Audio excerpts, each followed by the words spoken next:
I'm Shalane from TSC Tuition, and today I'll be reviewing an argument analysis essay.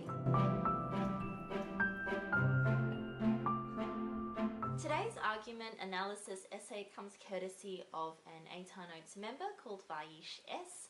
Thank you very much for your submission, and I hope you find this video helpful. I'm only going to review the introduction, the first body paragraph, and the conclusion of this essay. Otherwise, it's going to take forever. Let's get started.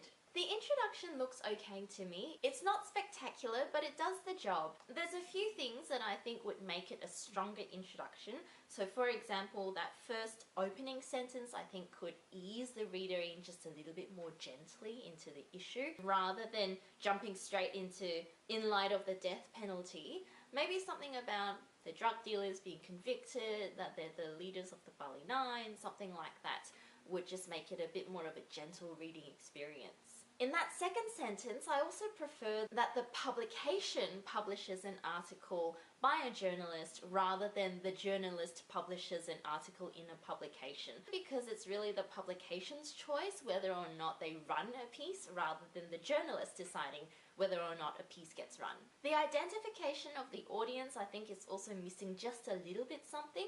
I like to break down the audience into three things. So one is geography, two is life stage, and the third thing is interests or activities or hobbies. In this case, I think we've got the geography, so Australians, which is great. We've got the activities or interests, which is conservative Australians. It could be just a little bit more specific. So for example, politically conservative Australians would be great.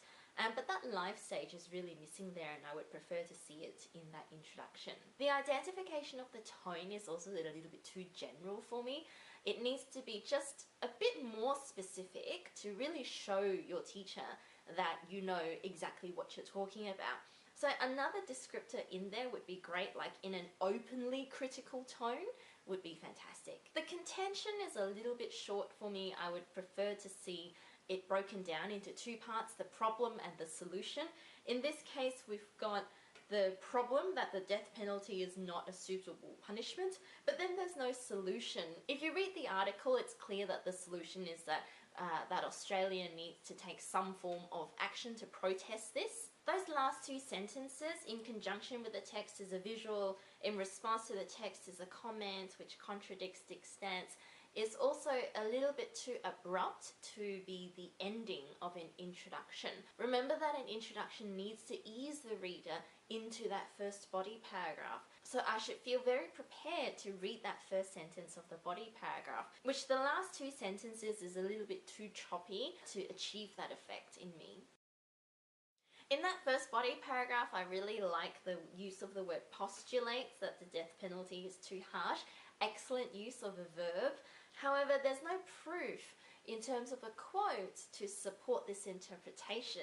The next sentence moves straight into the do the crime, do the time for eternity bit, and there's no link between that first sentence and the second sentence. So that first sentence, that Dick postulates that the death penalty is too harsh, and then that he mocks the societal notion, there's no analysis as to why these two things go together. Is it that he mocks that notion in order to make it ridiculous that the death penalty is being used, something like that? It really needs to... There needs to be more of a connection between those two bits. There's also a use of a semicolon there which I don't love. I always tell my students you either go with a comma or you go with the full stop. For a lot of students, as soon as they start using a semicolon, it becomes an excuse to write poorly, which this sentence is an example of. So that second half, provoking a sense of sorrow and grief within conservative and religious readers, is not a great phrase to end with, because it doesn't say what is doing the provoking or who is doing the provoking. Provoking through what? I think if Vaish would take out the semicolon and just rewrite it so that he's only using commas and full stops, that would be a much stronger sentence. In the next bit where Dick implies those who refute are regressive, there's no expansion on what that implication does or why is it being implied. Are we saying that Dick uses this implication to attack those who don't agree with him? How is he implying that those who object to his reasoning are regressive? There's no real explanation for how that works in this sentence. Well, later on, when there's discussion about the sarcastic tone, there is that mention that Dick reinforces sympathy within readers, but there's no mention that there's sympathy to begin with. In order to say reinforces sympathy, I think there has to be a mention that there was sympathy to begin with. In the previous sentence, if there had already been mention of, the imagery evokes sympathy and horror in the reader, this sentence would have worked really well. Towards the end of the paragraph, we get this very sudden shift into the comment, which is fine. It's not wrong to go from the article into the comment and then back to the article. However, there needs to be more signposting. So I, the reader, should never feel like I'm jumping from idea to idea. Everything needs to flow and make sense. When I read the next sentence, there should never be that question in my mind that goes, oh, why am I reading this now? Oh no, what is he talking about now? I'm not following. As soon as your examiner or your teacher gets a thought like that, it just means that you've lost them for a little bit and you have to work that extra bit harder to get them back on track with what you're saying. So in this body paragraph and also in the subsequent body paragraphs, there just needs to be more signposting that maybe in response to Dick's compassionate advocacy, Sally objects to blah blah blah, something like that, where I as a reader feel really comfortable with, this is where we're going, we're objecting to this particular argument and this is what Sally says.